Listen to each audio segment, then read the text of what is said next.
എല്ലാവർക്കും നമസ്കാരം. അപ്പോൾ 10th പ്രിലിംസ് സ്റ്റേജ് 1ൻ്റെ പാർട്ട് 2 സെക്ഷനാണ് നമ്മളിന്ന് നോക്കാൻ പോകുന്നത്. 51ാമത്തെ ചോദ്യം മുതൽ നമുക്കിന്ന് നോക്കാം. അതിൻ്റെ റിലേറ്റഡ് ഫാക്ട്സ് ഉൾപ്പെടും. ഓക്കെ, താഴെ തന്നിരിക്കുന്നവയിൽ ശരിയായ ജോഡി ഏതാണ്? ശരിയായതാണ് ചോദിച്ചിട്ടുള്ളത്. നോക്കിയേ, വി.ടി. ഭട്ടതിരിപ്പാട് പ്രത്യക്ഷ രക്ഷാ ദൈവസഭ. ശരിയാണോ? അല്ല, തെറ്റാണല്ലേ. പ്രത്യക്ഷ രക്ഷാ ദൈവസഭ ആരുടേതാണ്? പൊയ്കയിൽ അപ്പച്ചൻ്റേതാണ്. ഇനി കുമാരഗുരുദേവൻ അരയ സമാജം, അത് തെറ്റല്ലേ. അരയ സമാജം ആരുടേതാണ്? പണ്ഡിറ്റ് കറുപ്പൻ്റേതാണ്. ചട്ടമ്പി സ്വാമികൾ വേദാധികാര നിരൂപണം, അത് ശരിയാണ്. Then Pandit K P Karuppan അടുക്കളയിൽ നിന്ന് അരങ്ങത്തേക്ക് ആരുടേതാണ്? വി.ടി. ഭട്ടതിരിപ്പാട്. അപ്പോൾ ശരിയായത് ഏതാണ് വരുന്നത്? ഓപ്ഷൻ സി ആണ് വരുന്നത്. അടുത്ത ചോദ്യം, സാമൂഹ്യ പരിഷ്കർത്താവായ ശ്രീനാരായണ ഗുരുവിനെ കുറിച്ചുള്ള തെറ്റായ പ്രസ്താവന ഏതാണ്?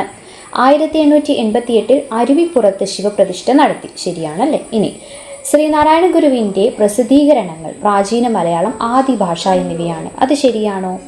അല്ല, അത് തെറ്റാണല്ലേ. രണ്ടാമത്തെ തെറ്റാണ്. കാരണം പ്രാചീന മലയാളവും ആദിഭാഷയും ആരുടേതാണ്? ചട്ടമ്പി സ്വാമികളുടേതാണ്. ഒരു ജാതി ഒരു മതം ഒരു ദൈവം മനുഷ്യന് എന്ന പ്രസിദ്ധവാക്യം ഉയർത്തി, അത് ശരിയാണ്. സമത്വ സമാജത്തിൻ്റെ സ്ഥാപകൻ ശ്രീനാരായണ ഗുരുവാണ്, അത് തെറ്റാണ്. കാരണം സമത്വ സമാജം സ്ഥാപിച്ചത് ആരാണ്? വൈകുണ്ഠ സ്വാമികളാണ്. അപ്പോൾ തെറ്റായത് 2ഉം 4ഉം.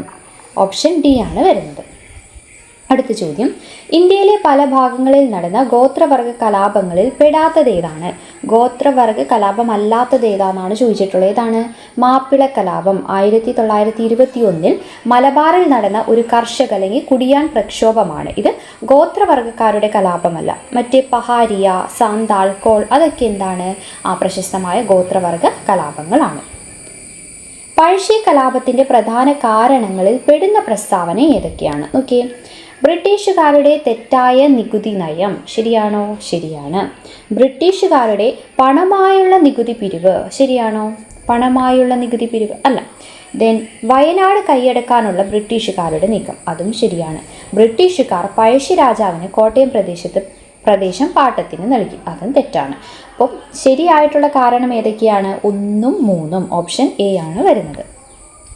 അടുത്ത ചോദ്യം, സാധുജന പരിപാലന സംഘത്തിൻ്റെ സ്ഥാപകൻ ആര്? സാധുജന പരിപാലന സംഘത്തിൻ്റെ സ്ഥാപകൻ ആരാണ്? അയ്യങ്കാളിയാണ് കേട്ടോ. അയ്യങ്കാളി 1907 അയ്യങ്കാളി സ്ഥാപിച്ച സംഘടനയാണിത്. അടുത്തത്, ആഴമേറും നിൻ മഹസാ മാഴിയിൽ ഞങ്ങളാകവേ ആഴണം വാഴണം നിത്യം വാഴണം സുഖം. ഇത് ഏതിലെ വരികളാണിത്? ദൈവദശകം. ശ്രീനാരായണ ഗുരു കുട്ടികൾക്ക് പ്രാർത്ഥിക്കാൻ വേണ്ടി രചിച്ച പ്രാർത്ഥനാ ഗീതമാണിത്, ദൈവദശകം.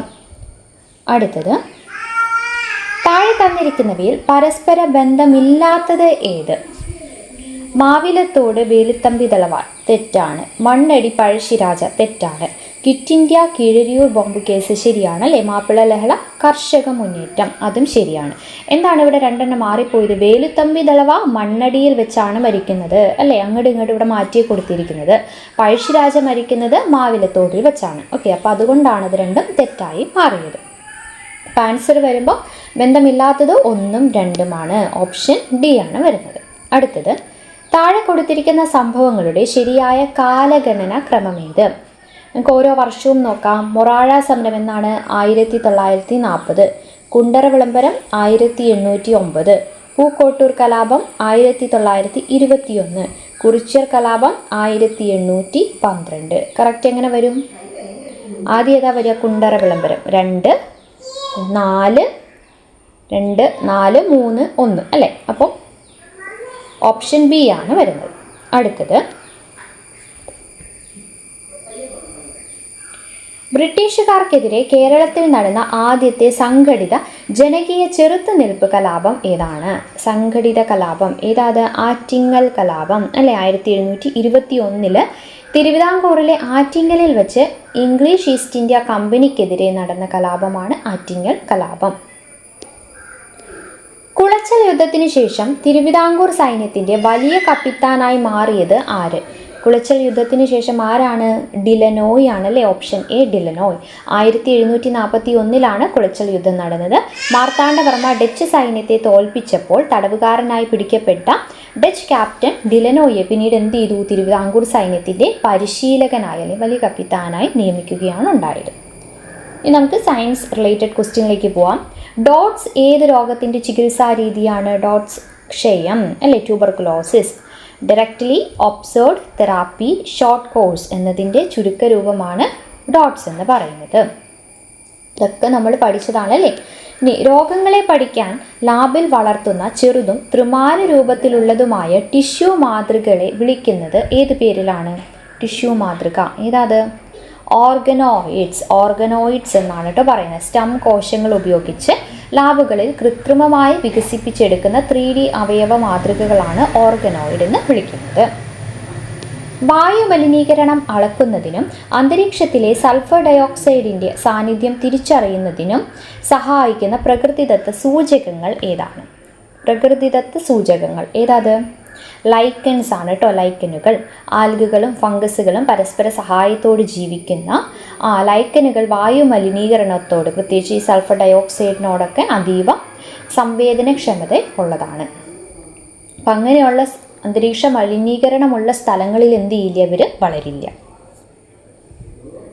താഴെ നൽകിയിരിക്കുന്ന പ്രസ്താവനയും അതിനുള്ള കാരണവും ശ്രദ്ധാപൂർവം വായിച്ച് ശരിയായ ഉത്തരം തിരഞ്ഞെടുക്കുക. അതെന്താണ്? മികച്ച ഇനം വിത്തുകൾ ഉൽപ്പാദിപ്പിക്കുന്നതിനായി ശാസ്ത്രജ്ഞരും കർഷകരും കൃത്രിമ പരാഗണം നടത്താറുണ്ട്. ഇനി ആൺപൂവിലെ പരാഗരേണുക്കൾ അനുയോജ്യമായ പെൺപൂവിൻ്റെ തന്തുകയിൽ വീഴുമ്പോഴാണ് മികച്ച ഫലങ്ങൾ ഉണ്ടാകുന്നത്. ഏത് ശരി? ഓപ്ഷൻ സി വരും. എ ശരിയാണ്, 6 തെറ്റാണ്. 6 എന്തുകൊണ്ടാണ് തെറ്റായത്? ഇവിടെ കൃത്രിമ പരാഗണം നടത്താറുണ്ട്, ശരിയാണ്. അപ്പോൾ എ ശരിയാണ്. എന്നാൽ ഇവിടെ പരാഗരേണുക്കൾ വീഴേണ്ടത് എവിടെയാണ്? ആൺപൂവിലല്ല, പെൺപൂവിൻ്റെ അല്ലേ സ്റ്റിഗ്മ ജനിപീഠത്തിലാണ്. അതാണ് അവിടെ തെറ്റായി മാറിയത്. കണ്ടൽ കാടുകൾക്കിടയിൽ എൻ്റെ ജീവിതം ആരുടെ ആത്മകഥയാണ്? കണ്ടൽ കാടുകൾക്കിടയിൽ എൻ്റെ ജീവിതം ആരുടെ ആത്മകഥയാണ്? കല്ലേൽ പൊക്കുടൻ അല്ലേ. പ്രശസ്ത കണ്ടൽ സംരക്ഷകനും പരിസ്ഥിതി പ്രവർത്തകനുമാണ് കല്ലേൽ പൊക്കുടൻ. അദ്ദേഹത്തിൻ്റെ ആത്മകഥയാണ്. മനുഷ്യ ശരീരത്തിൽ ഏത് ഹോർമോണിൻ്റെ ഏറ്റക്കുറച്ചിലുകളാണ് ദൈനംദിന ഉറക്കത്തെയും ഉണരലിനെയും സ്വാധീനിക്കുന്നത്? ഏതാണ്? മെലാട്ടോണിൻ അല്ലേ. തലച്ചോറിലെ പീനിയൽ ഗ്രന്ഥി ഉൽപ്പാദിപ്പിക്കുന്ന മെലാട്ടോണിൻ എന്ന ഹോർമോണാണ് മനുഷ്യൻ്റെ ഉറക്കവും ഉണരലിലും ആ ചക്രത്തെയൊക്കെ നിയന്ത്രിക്കുന്നത്. ഇരുട്ടുള്ളപ്പോഴാണ് അത് കൂടുതലായിട്ടും ഉൽപ്പാദിപ്പിക്കപ്പെടുന്നത്. അടുത്ത ചോദ്യം. താഴെ നൽകിയിരിക്കുന്ന പ്രസ്താവനകൾ ശ്രദ്ധാപൂർവം വായിച്ച് ശരിയായ ഉത്തരം തിരഞ്ഞെടുക്കുക. കട്ടി കൂടിയ ഭിത്തിയും ഉയർന്ന മർദ്ദത്തിൽ ഹൃദയത്തിൽ നിന്ന് രക്തം വഹിക്കുന്ന രക്തക്കുഴലുകളുമാണ് ധമനികൾ. ശരിയായതാണ് കേട്ടോ നമ്മളോട് പറഞ്ഞിട്ടുള്ളത്. ശരിയാണോ? ശരിയാണ്. ധമനികൾക്ക് കട്ടി കൂടിയ ഭിത്തിയുമുണ്ട്, ഹൃദയത്തിൽ നിന്ന് ഉയർന്ന മർദ്ദത്തിൽ രക്തം കൊണ്ടുപോവുകയും ചെയ്യുന്നു. ഇനി ഒറ്റ നിര കോശങ്ങൾ മാത്രമുള്ള ഭിത്തിയും കുറഞ്ഞ മർദ്ദത്തിലും കുറഞ്ഞ വേഗതയിലും രക്തം ഒഴുകുന്നതുമായ രക്തക്കുഴലാണ് സിരകൾ എന്ന് പറയുന്നു. അത് ശരിയാണോ? അത് തെറ്റാണ്. ഇനി കട്ടി കുറഞ്ഞ ഭിത്തിയുള്ളതും വാൽവുകൾ കാണപ്പെടുന്നതും ഹൃദയത്തിലേക്ക് രക്തം വഹിക്കുന്നതുമായ കുഴലുകളാണ് ലോമികൾ. അതും തെറ്റാണ്. ഇനി അവയവങ്ങളിൽ നിന്ന് അവയവങ്ങളിലേക്ക് രക്തത്തെ വഹിക്കുന്ന കുഴലുകളാണ് പോർട്ടൽ സിരകൾ എന്ന് പറയുന്നത്. അത് ശരിയാണ്. പോർട്ടൽ സിരകൾ രക്തത്തെ ഒരു അവയവത്തിൽ നിന്ന് മറ്റൊരു അവയവത്തിലേക്ക് നേരിട്ട് എത്തിക്കുകയാണ് ചെയ്യുന്നത്. അപ്പോൾ അത് ശരിയാണ്. ഓക്കെ, ഇവിടെ ബാക്കി പറഞ്ഞിരിക്കുന്നത് സിരയെ പറ്റിയിട്ടും ലോമികകൾക്ക് വാൽവുകളില്ല കേട്ടോ. അവ ഏറ്റവും നേർത്ത കുഴലുകളാണ്. പക്ഷേ സിരകൾക്ക് എന്തുണ്ട്? വാൽവുകളുണ്ട്. ഇതിൽ എയും ഡിയുമാണ് ശരിയായിട്ടുള്ളത്. എയും ഡി, ഓപ്ഷൻ ഡി ആണ് വരുന്നത്. അടുത്ത ചോദ്യം. മനുഷ്യ ശരീരത്തിൽ കാൽഷ്യം ആഗിരണം ചെയ്യുന്നതിന് സഹായിക്കുന്ന വൈറ്റമിൻ ഏതാണ്? കാൽഷ്യം ആഗിരണം ചെയ്യാൻ സഹായിക്കുന്നത് വൈറ്റമിൻ ഡി ആണ്. കഴിക്കുന്ന ഭക്ഷണത്തിൽ നിന്ന് കാൽഷ്യം, ഫോസ്ഫറസ് എന്നിവ ആഗിരണം ചെയ്യാൻ ശരീരത്തെ സഹായിക്കുന്ന വൈറ്റമിൻ ഏതാണ്? അത് വൈറ്റമിൻ ഡി ആണ്. മലിനമായ മണ്ണ്, ജലം, വായു തുടങ്ങിയ ചുറ്റുപാടുകളിൽ നിന്ന് മാലിന്യങ്ങൾ നീക്കം ചെയ്യാൻ സൂക്ഷ്മാണുക്കളെയും സസ്യങ്ങളെയും ഉപയോഗിക്കുന്ന സാങ്കേതിക വിദ്യ ഏതാണ്? ഏതാത്? ബയോ റെമഡിയേഷൻ എന്നതാണ് കേട്ടോ. ബാക്ടീരിയ, ഫംഗസ്, സസ്യങ്ങൾ എന്നിവ ഉപയോഗിച്ച് പരിസ്ഥിതിയിലെ മലിനവസ്തുക്കളെ ദോഷകരമല്ലാത്ത പദാർത്ഥങ്ങളായി മാറ്റുന്ന ആ പ്രക്രിയയാണ് ബയോ റെമഡിയേഷൻ എന്ന് പറയുന്നത്.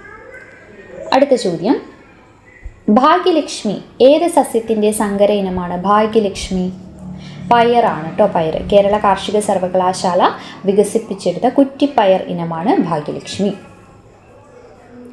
ഉത്കൃഷ്ടവാതകം അല്ലാത്ത മൂലകം ഏത്? ഉത്കൃഷ്ടവാതകം അല്ലാത്തത് ഏതാ? സിലിക്കൺ ആണ് കേട്ടോ, സിലിക്കൺ. സിലിക്കൺ എന്ന് പറയുന്നത് ഒരു ഉപലോഹമാണ്, ഒരു മെറ്റലോയിഡ് ആണ് കേട്ടോ, മെറ്റലോയിഡ്. ഉത്കൃഷ്ടവാതകം എന്ന് പറയുന്നത് നമ്മുടെ പീരിയോഡിക് ടേബിളിലെ 18ാം ഗ്രൂപ്പിലുള്ള ഹീലിയം, നിയോൺ, ആർഗൺ, ക്രിപ്റ്റോൺ അതൊക്കെയാണ് കേട്ടോ. കലാമിൻ ഏത് ലോഹത്തിൻ്റെ അയിരാണ്? കലാമിൻ സിങ്ക് അല്ലേ, കലാമിൻ സിങ്കിൻ്റെ അയിരാണ്. അലൂമിനിയത്തിൻ്റെ അയിരാണ് ബോക്സൈറ്റ്. ഇരുമ്പിൻ്റെ ഏതാണ്? ഹെമറ്റൈറ്റ്. വസ്തുക്കൾക്ക് സ്ഥാനം മൂലമോ കോൺഫിഗറേഷൻ മൂലമോ ലഭിക്കുന്ന ഊർജം ഏത് ഊർജമാണ്? സ്ഥിതികോർജം, പൊട്ടൻഷ്യൽ എനർജി അല്ലേ. ഒരു വസ്തുവിൻ്റെ സ്ഥാനം, പൊസിഷൻ അല്ലെങ്കിൽ അതിൻ്റെ ആകൃതി കാരണം അതിനുണ്ടാകുന്ന ഊർജത്തെയാണ് സ്ഥിതികോർജം. ചലനം കൊണ്ടുണ്ടാകുന്നതാണെങ്കിൽ അതേതാ? ഗതികോർജം. ജലത്തിൻ്റെ സാന്ദ്രത ഏറ്റവും കൂടുതലാകുന്ന താപനില, ജലത്തിൻ്റെ സാന്ദ്രത ഏറ്റവും അധികമാകുന്ന താപനില ഏതാണ്? 4 ഡിഗ്രി സെൽഷ്യസ് ആണ് കേട്ടോ, 4 ഡിഗ്രി സെൽഷ്യസ് ആണ് മാക്സിമം ഡെൻസിറ്റി ഉണ്ടാകുന്നത്. 75ാമത്തെ ചോദ്യം,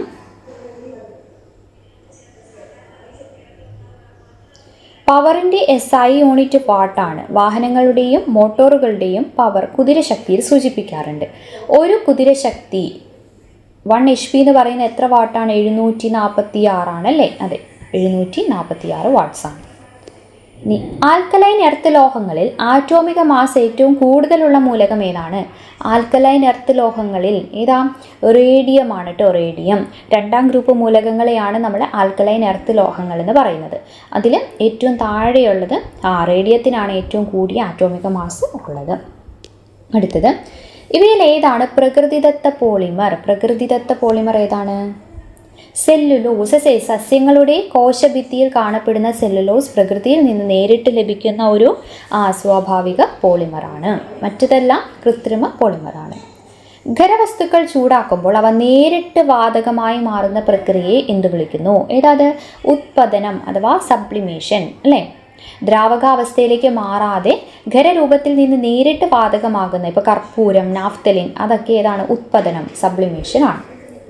അടുത്തത്, താഴെ കൊടുത്തിരിക്കുന്നവയിൽ ഏത് ആവൃത്തിയുള്ള ശബ്ദമാണ് മനുഷ്യന് കേൾക്കാൻ സാധിക്കുന്നത്? ഏതാ? ഓപ്ഷൻ ഡി പറയാം അല്ലേ, 2000, 200 to 20,000 ഹേർട്സ് വരെയാണ്. ഹേർട്സ് കേട്ടോ. ഇതിൽ ഓപ്ഷൻ ഡി അല്ല, ഓപ്ഷൻ ബി ആണ് വരുന്നത്. ഹേർട്സ് ആണ് കേട്ടോ വരുന്നത്, ഓപ്ഷൻ ബി. ഇനി 80ാമത്തെ ചോദ്യം നോക്കൂ. ഇതിൽ സ്ഥിരതയുള്ളതും ലഭ്യത കൂടിയതുമായ കാർബൺ ഐസോട്ടോപ്പ് ഏതാണെന്നാണ് ചോദിച്ചിട്ടുള്ളത്. ഏതാണ്? ഓപ്ഷൻ എ ആണ് വരുന്നത് അല്ലേ, എ. ഇതാണ് സ്റ്റേബിൾ ആയിട്ടുള്ള കാർബൺ 12 ആണ് കേട്ടോ, സ്റ്റേബിൾ ആയിട്ടുള്ളത്. കാർബൺ 14 എന്ന് പറയുന്നത് റേഡിയോ ആക്റ്റീവ് സ്വഭാവമുള്ളതും വളരെ കുറഞ്ഞ അളവിൽ മാത്രം കാണപ്പെടുന്നതുമാണ്. ഓക്കെ, അപ്പോൾ ഇത്രയും ചോദ്യമാണ് നമ്മൾ ഈ ഒരു വീഡിയോയിലോട്ട് ഡിസ്കസ് ചെയ്യുന്നത്. മാത്സ് വേണമെന്നുണ്ടെങ്കിൽ നിങ്ങളൊന്ന് കമൻറ്റ് ചെയ്യുക, നമുക്ക് അടുത്ത പാർട്ടിൽ മാത്സ് പറയാം. Thank you.